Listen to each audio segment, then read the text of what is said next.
aqui no podcast mais eletrizante da FTC, o AltaCast. Esse é o episódio 9 e eu sou a Heloísa. Eu sou a Sofia.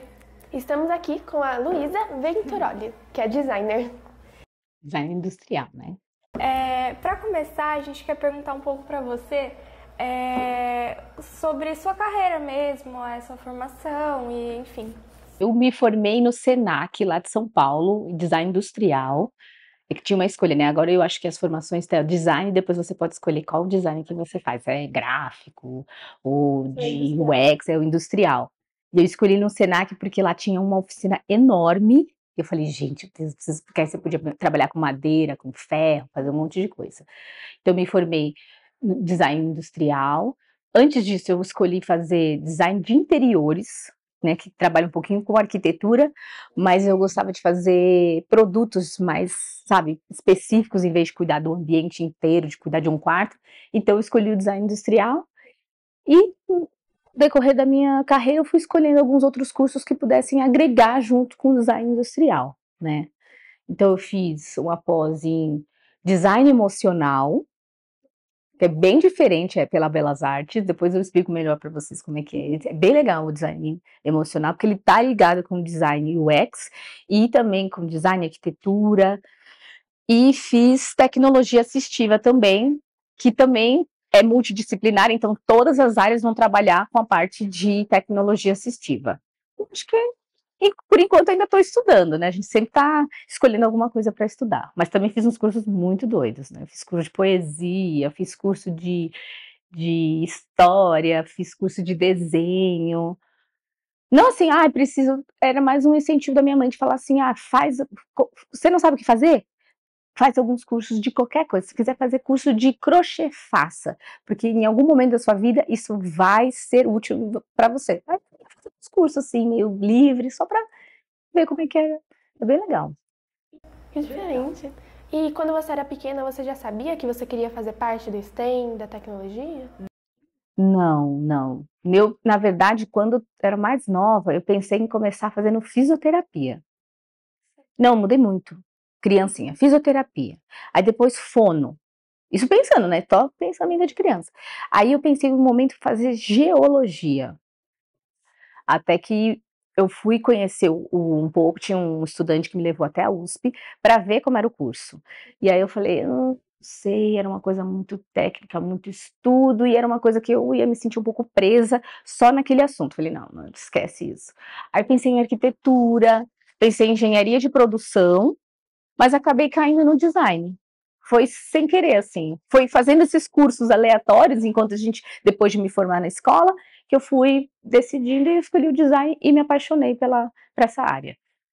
Foi bem diferente, assim, porque ele mistura um pouquinho da parte de estudo, né, a parte de prática, mais de teoria, de matemática, mas tem a parte humana, que é do design, que acho que fez o que juntasse essa parte de criatividade, de conhecimento. Então, foi assim, mas antes eu escolhia qualquer coisa, só não quis ser professora, essas coisas, porque acho que é vergonha, talvez, de falar com as pessoas. É isso. Você sabe se teve, tipo, alguma experiência que, tipo, fez você, tipo, tenho certeza que é isso que eu quero, tipo, alguma experiência meio individual, assim? Individual, meio mais particular, né? Eu acho que no curso que eu tinha comentado de design de interiores foi quando eu realmente vi que eu gostava de mexer com produtos como uma única peça, tipo uma parte material.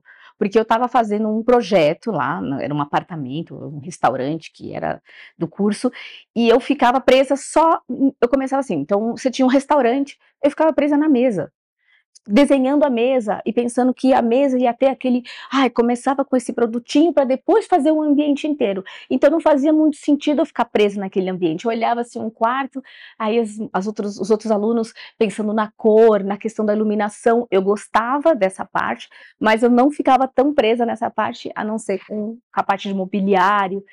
Aí eu falei, não, acho que eu gosto mais de trabalhar com produto e aí ir desenvolvendo. E aí você descobre que você tem muitos produtos, né? Tanto digitais quanto produtos mesmos físicos. E aí eu me apaixonei. E gosto até hoje. Acho que a faculdade mesmo que eu fiz também trabalhou bastante para eu poder ter a parte de vivência com prática do estúdio de design industrial, E também a parte de criatividade, tem a parte de história da arte, então tem uma história envolvida junto que você consegue entender todo o movimento humano para esse tipo de criação, né? O homem criar. Então você pensa assim, putz, design, engenharia, quando começou? Aí você pensa assim, é a roda. Sabe, uma coisinha, ou assim, pensando num idoso, quando que começou um produto para o idoso? Ele estava andando curvadinho, de repente ele pegou um graveto, uma bengala, sabe? Esse tipo de início eu acho muito lindo, assim. Então eu acho que eu gosto desse início, mas pensando num objeto, talvez, um produto. E durante a sua vida, você sentiu que as pessoas à sua volta, elas te incentivavam a seguir a área que você quis, toda essa parte do STEM?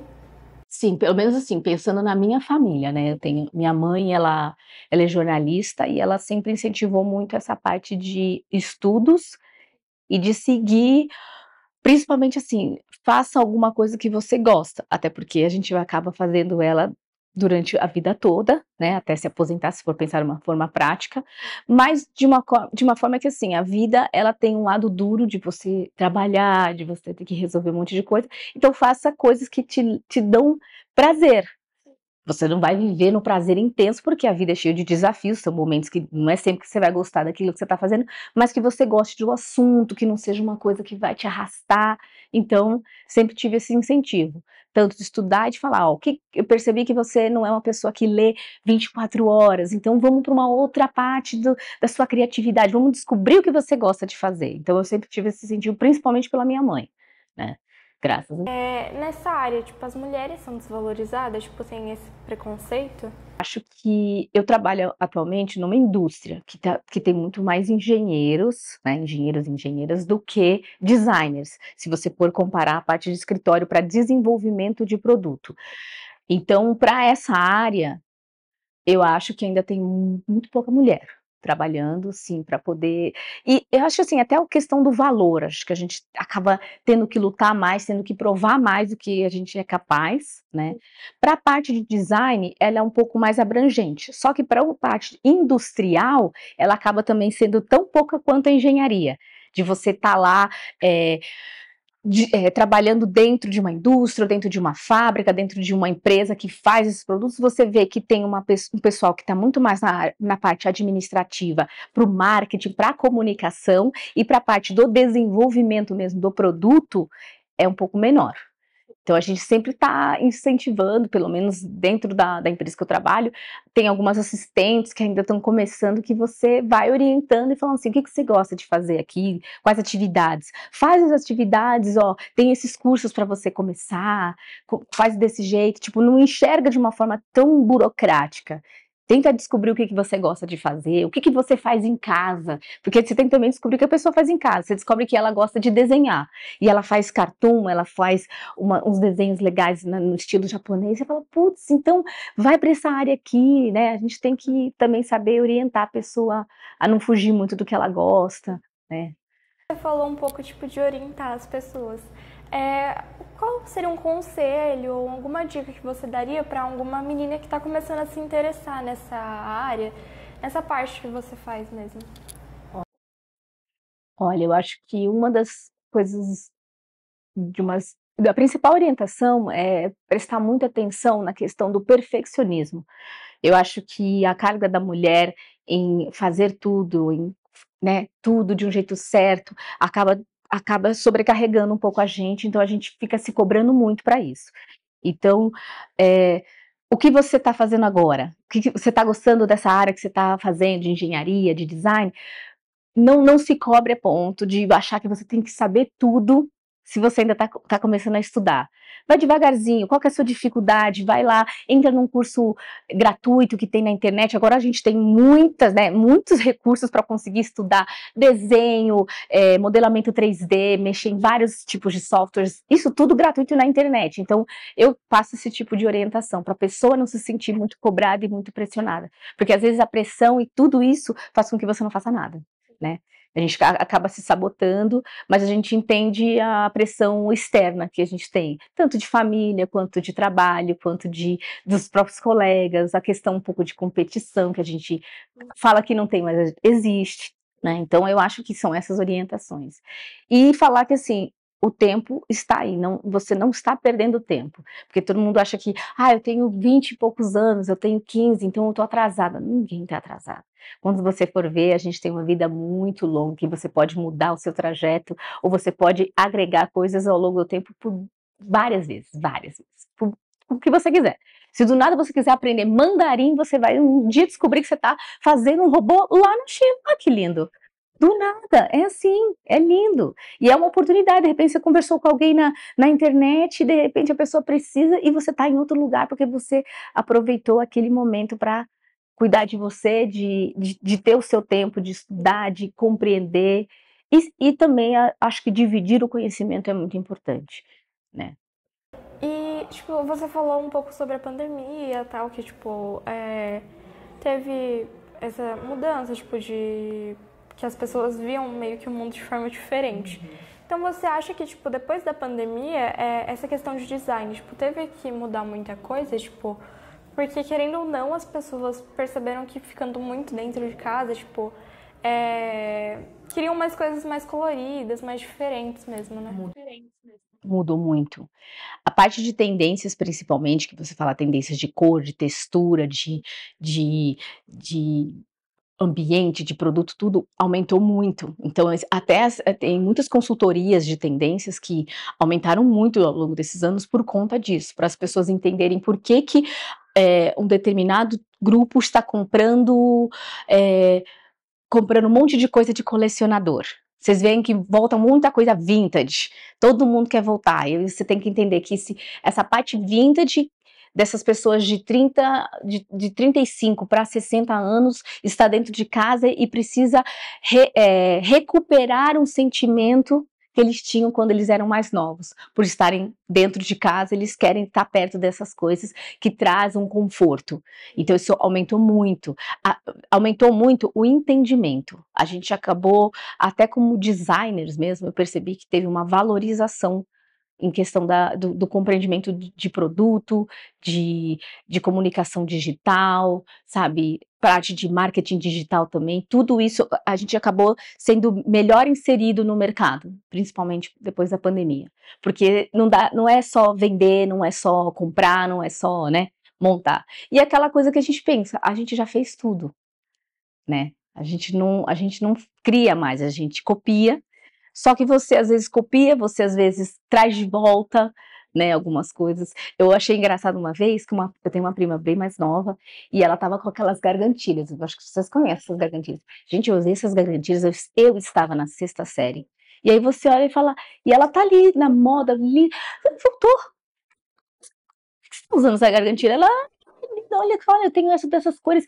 E aí eu mostrei uma foto dela que eu fazia essa coleção, parecendo uma africana aqui, cheia de coisa aqui. Eu falei, olha só, olha, voltou. É uma coisa que a gente acha que não vai voltar e volta. É que nem quando vocês pensam em novela. Lembra quando tinha assim, a novela O Clone, que a moça tinha aquela coisa de joias assim, que todo mundo começou a usar? Isso é um movimento emocional do consumidor. Tem um apelo de marketing grande, você coloca uma atriz que gosta, que todo mundo gosta, ela tá bonita, e as pessoas querem estar exatamente parecidas com elas, ou querem ter aquela mesma sensação que ela tá tendo.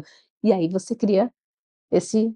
Então, é um jogo muito interessante de você pensar, né? Tanto na parte de marketing, de produto, de vender as coisas, mas a parte emocional, de tipo, por que eu escolhi esse óculos que eu tô usando agora? Eu podia ter escolhido aquele retinho, não, mas eu gosto desse porque minha bochechinha é assim, o rosto é assim. Tem toda uma escolha sua, que ela é muito particular, né? Mas também tem a questão coletiva, que se você falar, não, mas a minha amiga também tem um igual, eu quero ter um igual, é coletivo o pensamento, mas tem um gosto seu dentro daquilo, né? Então, são essas escolhas legais. Eu queria entender um pouco, você falou sobre design emotivo, né, que você fez. Queria entender um pouco sobre o que é. Gente, olha, é um curso que caiu assim, eu achei lá na Belas Artes de pós-graduação, e ele parece ser um curso esquisito por causa do nome, mas ele veio de um designer chamado Donald Norman. Ele escreveu há um tempo esse livro, só que ele é de UX, de experiência do usuário, né, de design. Só que ele pegou dentro do UX uma áreazinha que é o início, que se chama design emocional. Que é o quê? É como o produto um produto, tanto digital quanto físico, ele é representado como que o consumidor, a pessoa, enxerga esse produto. E como você tem que fazer uma relação para que ele consiga, no sentido, comprar esse produto. Eu estou fazendo de uma forma bem resumida, né? Então, assim, quando eu fiz o curso, que eu terminei esse ano, né? Me formei ano passado, mas esse ano peguei o diploma, eu vi que a gente entrou muito no assunto da pandemia, que mudou muito toda uma estrutura comercial política no mundo inteiro. E aí você via que, por exemplo, a maneira como você fazia as suas compras, que era saindo para fazer supermercado, e isso, você começou a fazer tudo online. Todo esse movimento, estou dando um exemplo muito específico, todo esse movimento de compras, por exemplo, ele tem um estudo por cima. Porque você tem que entender qual que foi a mudança da pessoa para fazer essa compra. Tem uma mudança física porque é uma doença, né? A gente teve uma questão de um vírus, mas você começa a entender o que aquela pessoa quer comprar, por que aquela pessoa quer comprar. Tem um movimento assim, a pessoa vai ficar um ano presa dentro de casa. O que ela está comprando dentro da casa dela, o que ela está consumindo e por quê? Esse estudo, que é bem detalhado, ela tem bem separadinho, tanto para arquitetura quanto para tudo, ele é o design emocional, resumidamente, entendeu? Porque você entende a parte de design, você tem a parte de arquitetura. O que seria da arquitetura? As pessoas mudaram a forma de morar, como que era representado um apartamento, uma casa. A pessoa ia comprar o quê? Ela ia fazer a casa dela numa estrutura industrial, toda cheia de cano, preta, madeira? Não, ela queria uma coisa aconchegante, porque ela queria estar dentro da casa dela, que representava o ninho. Então, assim, é um estudo muito, muito interessante, que eu não tinha tido essa visão. A gente tem uma percepção, mas ela conseguiu ser bem específica. Então, você consegue entender tendências, né, no meu dia a dia, porque você consegue discutir, entender, você fala assim, essa mesa aqui, por que eu tô com essa mesa? Por que eu tô com esse sofá? Parece muito banal, porque tem uma questão industrial, mas aí você fala, eu escolhi a cor azul porque ela calma, e ele é maior porque ele tem que deixar a pessoa confortável. Isso tudo é um estudo também, né, para você fazer essa criação. Então, eu achei muito legal, assim. Muito diferente, na verdade, porque aí tem a acessibilidade, que é a parte de inclusão social, vem sustentabilidade, que você tem uma realidade do mundo que são materiais, que não são os materiais que você utilizava antes. A gente tem muito, muito pouco recurso, então o que a gente usava de plástico agora tem que ser um plástico biodegradável. Tem tudo isso tá dentro desse curso, sabe? É muito legal. Agora, para finalizar, a gente queria saber um pouco sobre uma coisa que você se orgulha muito, que é uma realização para você dentro da sua vida profissional. Uma realização? Olha, eu acho que uma das realizações foi eu voltar para o design, porque ao longo da faculdade, até estar onde eu estou agora, né, trabalhando e tudo mais, eu estava em outras áreas de estudo, mas eu nunca desisti de estudar o que eu queria, para não perder até a faculdade, todo o estudo que você tem dentro da faculdade. Então, eu terminei a faculdade, na faculdade eu tinha que trabalhar antes de fazer estágio, e eu caí num trabalho de vistos consulares, eu fazia visto. Uhum. A gente está lá, assistente, secretário, fazendo vistos consulares para a Austrália e para Nova Zelândia. Uma coisa totalmente diferente. Trabalhei 9 meses, aí eu falei, vou ter que sair porque eu tenho que fazer um estágio na minha área, isso ainda na faculdade. Fiz um estágio, continuei um pouquinho trabalhando, depois, dali, eu fui para uma área totalmente diferente, eu fui para fisioterapia. Eu virei secretária de um consultório de fisioterapia, por conta da realidade de ter que achar trabalho, não estava muito legal para achar trabalho, não tinha nada muito interessante na parte de design. Eu queria muito entrar em indústria, queria trabalhar em empresa grande, né?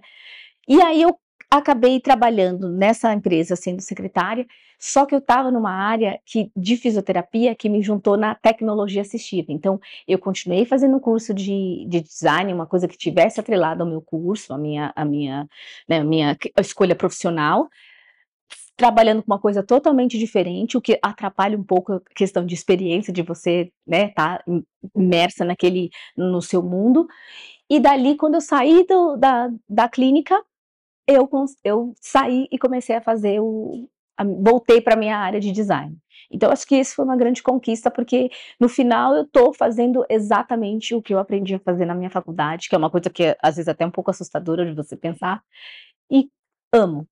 E cada dia mais eu vou aprendendo e conhecendo coisas novas que também vão para outros lados. Exatamente. Para outras coisas, que nem a questão de robótica, que eu comecei entendi e conheci através desse trabalho com colegas que estavam nessa empresa, que me mostraram um mundo totalmente diferente. Então, eu acho que foi uma grande conquista, eu estar fazendo o que eu gosto de fazer. Né? Acho que dá pra finalizar agora, né? Sim. E a gente quer agradecer a Rockwell Automation, que é a nossa patrocinadora, e agradecer vocês que estão assistindo. Sim. Muito obrigada. Obrigada.